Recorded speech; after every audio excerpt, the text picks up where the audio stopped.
It's Friday, November 21st. In the headlines, Jamaica Public Service Company seeks extension of license as members of Parliament blast the utility company over vague recovery updates. In business news, Hurricane Melissa wipes out Jamaica's debt repayment gains.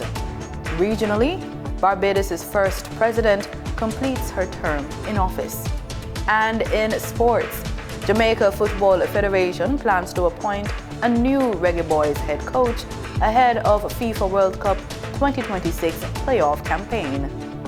This is the weekend news on PBC Jamaica.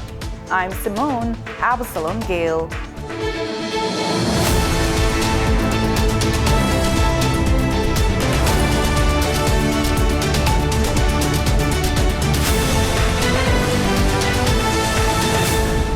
The Jamaica Public Service Company has formally applied for an extension of its all-island electricity license, which is set to expire in July 2027.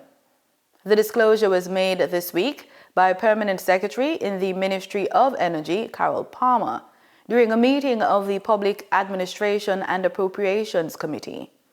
She explained that with just 2 years left on the license, JPS has indicated it cannot secure the level of capital investment required without an extension. The time remaining on the license does not allow them enough time to secure capital so that they can repay within the time of the license.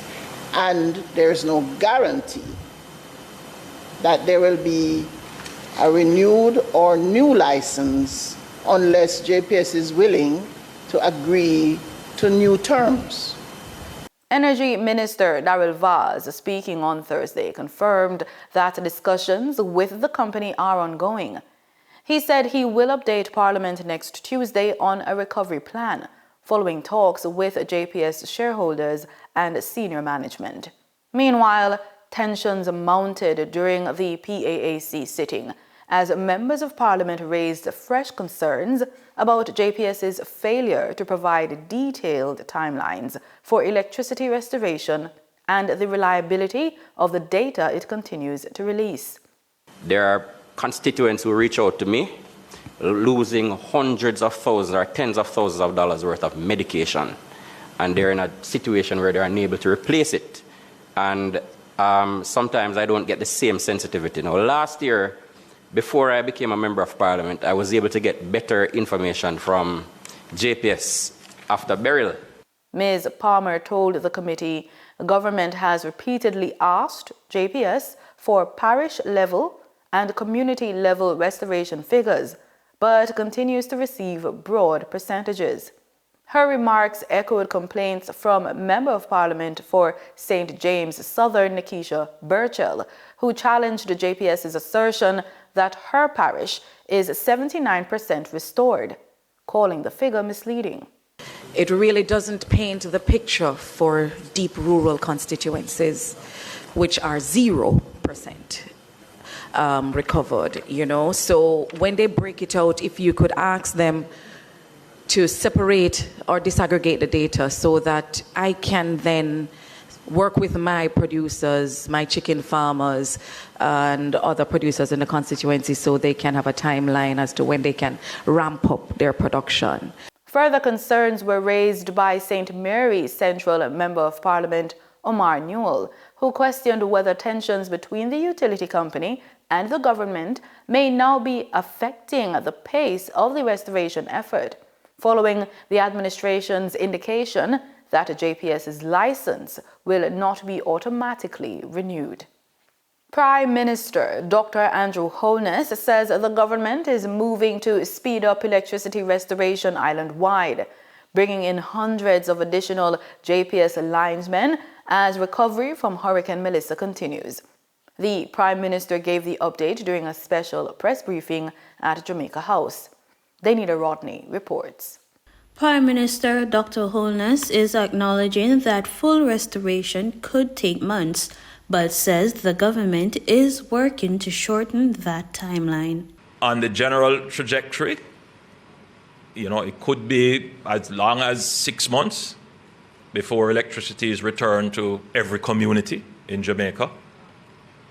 Thankfully, we are at 70% now. By the 15th of December, we may very well be at, maybe 75% or more.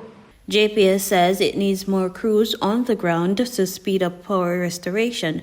The Prime Minister says boosting manpower will help bring back electricity, water, and normalcy to storm-hit communities. So they want to have 900 linesmen, which would mean bringing in an additional 300 linesmen. And so the government is working with them to see that we can get this done so that we can get electricity back much faster than is projected. And if we get electricity back quicker, then water comes back quicker, communities start to normalize, we're in a better position.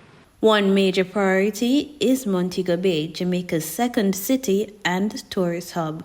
So the intention is that by the 15th of December, the tourism hub of Jamaica, Montego Bay, should be electrified. So by the 15th, December the 15th, we should expect that the Elegant Corridor should get full electricity. That's the challenge, and they are working assiduously towards this, and I am giving them as much support as I can to ensure that this is done. The government says it will continue supporting the power company as Jamaica pushes towards a faster, more resilient recovery. Reporting for the news on PBCJ, I am Danita Rodney. 97 emergency shelters remain active, housing nearly 1,300 people. 167 people have been able to return home or move to other safe locations in recent days.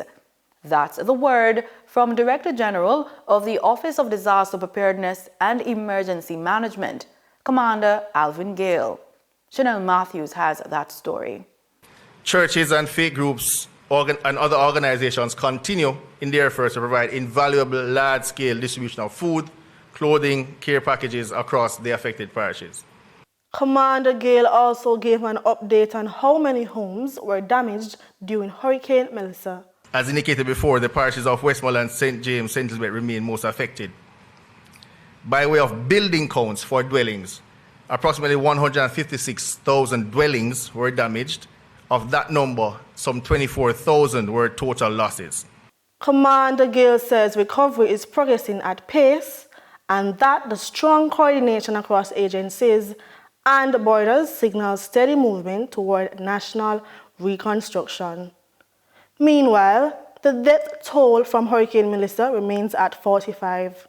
As at today, the following figures obtained in the Melissa recovery situation. We have confirmed 45 fatalities. This number has not changed since my last briefing, with 9 cases remaining under investigation. He confirmed that 15 people are still unaccounted for. For the news, I am Chanel Matthews. The TikTok beauty lifestyle posts often expose us to idealized, often filtered images that promote unrealistic beauty standards. Brittany Walker has been on the streets talking to Jamaicans about the influence these posts have on their lives.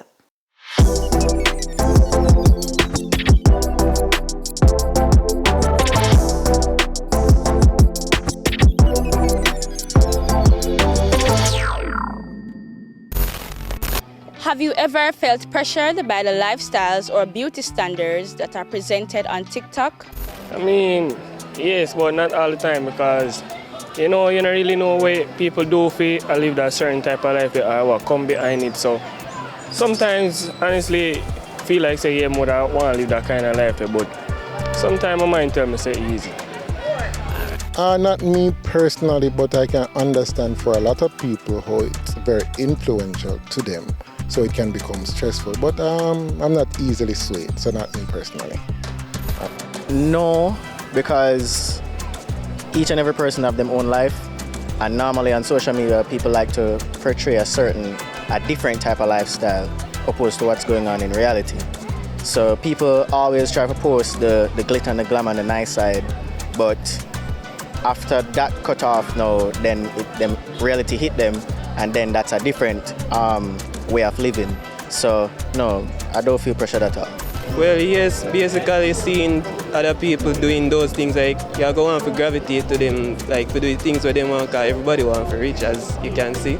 So I even have a lot of followers saying that would go live on TikTok to do like streaming and those things to get money and so on. So yes, I would say that.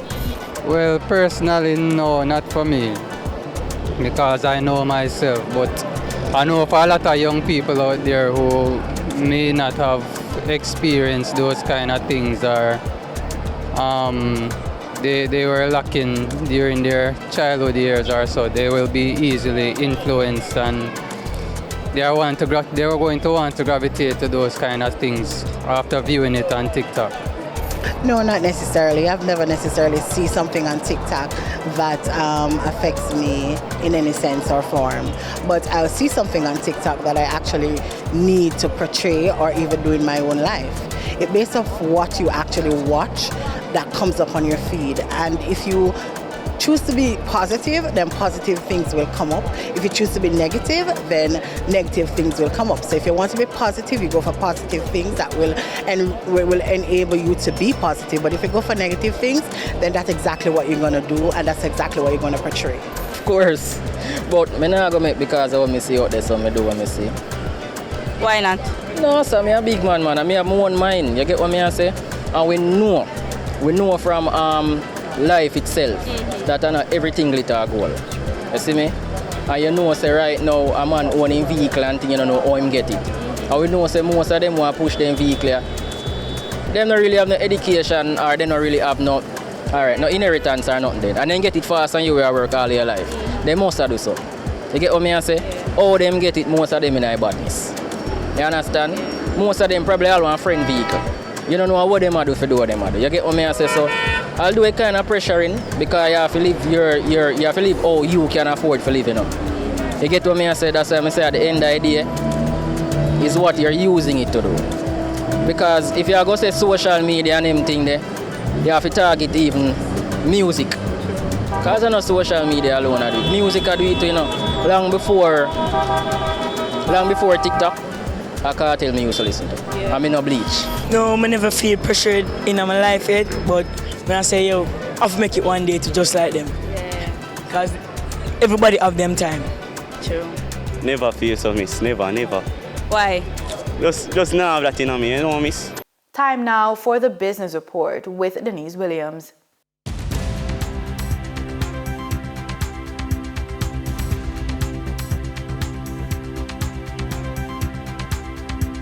I'm Denise Williams, here to bring you the stories shaping the financial world and guiding your journey to smarter business decisions. Let's dive into the top headlines. The World Bank, working alongside the Inter-American Development Bank, estimates that Hurricane Melissa caused approximately US $8.8 billion in physical damage to Jamaica.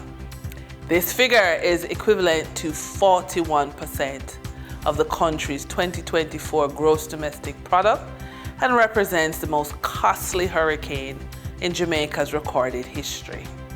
The estimate is based on the Global Rapid Damage Estimation Assessment, which was conducted immediately after the storm. The assessment examined damage across residential, non-residential, infrastructure, and agricultural sectors, although it does not capture the broader economic losses, which are anticipated to be even greater. Preliminary results show that residential buildings accounted for 41% of the assessed damage. Infrastructure represented 33%. Non-residential buildings accounted for 21%, and the agriculture sector accounted for 5% of damages, including livestock and related infrastructure. Although the agriculture sector shows the smallest share of physical damage, it is expected to experience notable economic losses in the months ahead. The World Bank estimates that the damage from Hurricane Melissa could reverse Jamaica's debt repayment gains and return the country to debt levels of the year 2007. New World Bank data indicates that Jamaica's debt to GDP ratio could rise to about 115%. That's nearly double its level before Hurricane Melissa. Now, successive governments had worked to bring the ratio down from a high of 147% in 2012, getting it to the international benchmark of around 60%. The World Bank's assessment indicates that Hurricane Melissa may have reversed much of that hard-won progress. The bank estimates the hurricane effectively wiped out 41% of Jamaica's entire economy. According to the RJR News, the Jamaican economy was valued at Jamaican $3.2 trillion last year, but is now considered to be effectively worth $1.9 trillion. With public debt still standing at $2.2 trillion, that debt burden is now back to a level not seen since 2007. For the trading period ending November 20, 2025, these were the most actively traded stocks. Atlantic Hardware and Plumbing Company Limited with 3,892,437 units, representing 21.21% of total market sales volume.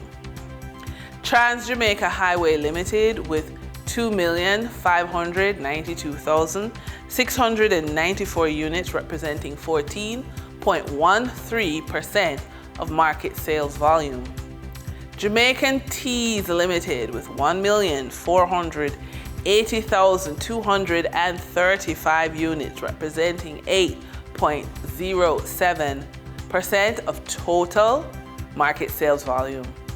We now shift our focus to the Forex market rate set by the Bank of Jamaica. On November 20, 2025, the Bank of Jamaica reported US $70.62 million purchased and US $69.77 million sold by Forex traders. Forex traders earned $1.16 per dollar, selling the US at $159.65 and buying the US at $160.81. The Canadian dollar netted Forex traders 72 cents per transaction, with selling at $114.17 and buying at $113.45. The British pound yielded Forex traders $3.39 in profits, with selling at $207.12 and buying at $210.51. For the credit report tip of the day, when a disaster erases a business and the owner has no documents, no lease, no proof that they ever existed, the credit report becomes the only thing standing between them and complete invisibility. It's the one record that still speaks for them when everything else has been swept away. That report carries their history, every bill they paid, every sacrifice they made, every effort to stay responsible. And in the middle of chaos, it becomes the spark that moves banks, agencies, and lenders to take action. It can unlock emergency funding, trigger credit increases, pause payouts, and even open doors that would slam shut without it. Most importantly, it gives the business owner something to fight with, a starting point, a way back, a reason not to give up. When the storm takes everything, the credit report becomes the proof that their work, their discipline, and their dreams are still alive and worth rebuilding. And that wraps up today's business report. I'm Denise Williams, reminding you that every financial decision is a step toward your future. Until next time, stay focused, stay informed, and keep striving for success. See you soon. In regional news, Barbados continue to pause to reflect, celebrate, and give thanks for the historic presidency of Her Excellency Dame Sandra Mason. The nation's first president completed her term in office, and one church community hosted a touching tribute in her honor. Deanza Roberts reports.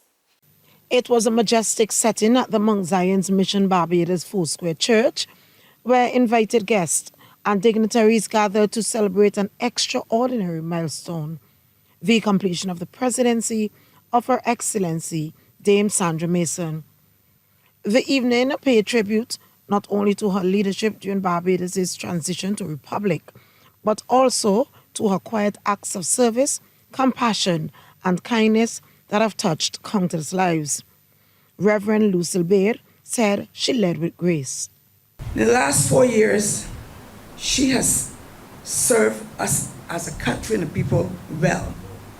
And her service, her tenure, has been marked with moments of inspiration, guidance, and service to our people. What resonates deeply with us, however, tonight is her unswavering commitment to this church, to the Ruth and Esther ministry, our church's single women's ministry. For 16 years and over, President Mason, our president, has been our patron, showering us with love, support, and encouragement. Reverend Baird says her invitation of the women's ministry to dinners at State House became a yearly highlight, a gesture that left a lasting impression. During that tour, I was also touched by your incredible act of kindness. You served us an incredible dinner, praise God, and drinks. You made us feel as though we were just your friends and your guests. Thank you so much. Her Excellency's presidency has been characterized by her tireless efforts to uplift and support the most vulnerable members of our society. Her visits to centenarians on their birthdays are a shining example of her compassion and respect for our elders, and she does love the elders of this nation. Among the guests was Minister of Educational Transformation, Chad Blackman. He says having a Barbadian as its first president is historic. As a sovereign nation in the 21st century, charting its own affairs, we have determined as a country that one of our own is the head of state. It's not symbolic. It is a powerful piece of transformation and history. And Dame Sandra Mason will forever, not for 2 weeks, not for 2 months, for 2 years, will forever be the first president of this country. And with a rousing standing ovation, the congregation honored the woman they said led with heart, purpose, and God-given strength. Deanza Roberts, CBC News. CARICOM is ramping up efforts to strengthen the region's food security with a new initiative aimed at empowering women and young people. Supported by New Zealand, the program will roll out across several member states using greenhouses and climate-smart tools to boost production of high-value crops and cut the Caribbean's massive food import bill. Strengthening the region's food security is at the heart of a program that seeks to empower women and youth. Spearheaded by CARICOM with the support of New Zealand, the initiative will engage key stakeholders across member states. The crops that will be targeted in these greenhouses by the beneficiaries are the commodities that have been identified under the 25 by 25. And what makes it even more important, we're looking to reduce the region's food import bill. So we're putting our money where our mouth is and we're walking the talk, we're getting it moving. So all the crops that will be targeted, it won't be the traditional crop that we already have enough of. It's the niche crops, it's the new crops that are imported a lot. Sean Bao, Program Manager for Agriculture and Agro-Industrial Development at the CARICOM Secretariat, points to some of the crops that will be the focus of the program. Specialty vegetables, the specialty fruits, berries, so on and so forth, that we do import a lot of.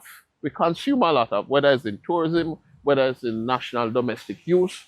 That is what we're targeting, because not only we see them being important in reducing our food bill, but they're high-value crops. The project will be implemented in Belize, Dominica, Grenada, Guyana, Haiti, Jamaica, Montserrat, St. Lucia, St. Vincent and the Grenadines, and Suriname. Direct support will be provided to selected participants through training equipment and infrastructure development. The feedback that we've gotten from the young people and the women who have been involved, that they're excited. Excited because they can see a clear path, they can see the relevance that they're doing in agriculture, and it will benefit the region. Key deliverables of the Boost project include the construction of 47 shade houses to support controlled environment agriculture, the provision of 15 solar-powered cold storage units, the distribution of post-harvest and storage crates to enhance produce handling and preservation. Another component will be now the provision is cold storage. So it reduces food loss, it increases the shelf life, and importantly, it brings down the cost of that product to the consumer. So, and it engages young people, engages young women in general, I must say, to be a part of the process, to be included in the project, and to demonstrate that there are new innovative ways that you can be included in agriculture. The project aims to contribute to reducing the region's food import bill by 25% by 2025. In sports, we begin with football. The Reggae Boys is set to compete in the FIFA World Cup 2026 playoff campaign. The Jamaica Football Federation plans to appoint a new head coach today so that the team can begin preparations. Jamaica has been drawn in Pathway 1 to face New Caledonia of the Oceania Confederation in the semi-final. The winner will take on the Democratic Republic of Congo of Confederation of African Football in the Pathway final. All matches will be played in Mexico in March, with the winners from both pathways qualifying for the World Cup. Jamaica Football Federation President Michael Ricketts is quoted in the press saying, "This is a second bite at the cherry. We need now to put proper plans in place." End quote. In other sporting news, in Trinidad and Tobago, Minister of Sport and Youth Affairs Philip Watts officially welcomed Bermuda's Minister of Tourism, Transport, Culture and Sport, Owen K. Darrell, during a courtesy visit aimed at fostering stronger sporting and cultural collaboration between the two nations. Here's more from Nasir Mohammed. Minister Darrell, accompanied by Senior Sports Development Officer Jekon Ednis and National Sports Centre Facilities Manager Stephen Warner Douglas, was in Trinidad and Tobago for the World Cup qualifier between TNT and Bermuda on November 18th at the Hazley Crawford Stadium. The visit included a tour of the country's top-tier sporting facilities, including the National Cycling Velodrome and National Aquatic Centre in Couva. The delegation was guided by Sport TT CEO Jason Williams and his team. Minister Darrell praised the venues as world-class and unrivaled in the region, expressing admiration for the investment made in sporting infrastructure. The Bermudan delegation also visited the historic Queen's Park Savannah and the Queen's Park Cricket Club Museum, where they were hosted by club president Dr. Nigel Camacho.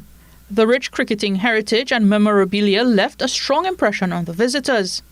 During bilateral discussions, Ministers Watts and Darrell focused on deepening cooperation in sport and youth development, with a shared commitment to building lasting partnerships across the Caribbean. And that's it for the news on PBCJ. You can follow us on our social media platforms at PBCJamaica. Remember, we are the People's Station.